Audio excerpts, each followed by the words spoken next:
Hello, welcome to ముద్దపప్పు. Okay, సాఫ్ట్గా టేస్టీగా స్పాంజ్ దోశలు ఎలా వేయాలో చూసేద్దాం. ఒక 2 కప్పుల బియ్యాన్ని శుభ్రంగా కడిగేసేసుకొని నానబెట్టేసుకోండి. అలాగే 2 కప్పుల మజ్జిగ, అలాగే 1 కప్పు అటుకులు వేసుకుని కొంచెం మెంతులు వేసుకుని వేరే దాంట్లో నానబెట్టేసుకోండి. ఒక 6 గంటలు నానాక రెండింటిని కలిపి మెత్తగా మిక్సీ పట్టుకుని రాత్రి మిక్సీ పట్టుకుని పొద్దున వరకు వదిలేయండి. చూసారా ఎంత బాగా ఫర్మెంట్ అయిందో. ఇందులో సోడా కానీ ఈనో కానీ ఏమీ వేయనవసరం లేదండి, అంత బాగుంటాయి దోశలు.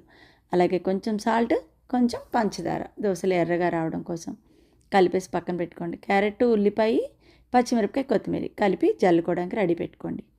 అలాగే దోశను అందులో వేసేయండి. పెనం మీద స్ప్రెడ్ చేయకండి. అందు మీద మనం క్యారెట్ మిశ్రమాన్ని వేసేసి నూనె వేసి మూత పెట్టుకుని ఒక 2 మినిట్స్ దాన్ని అలాగే వదిలేసేయండి.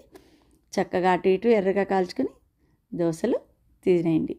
పక్క కొలతలతో కంప్లీట్ వీడియో కావాలంటే మన యూట్యూబ్ ఛానల్లో చూడండి.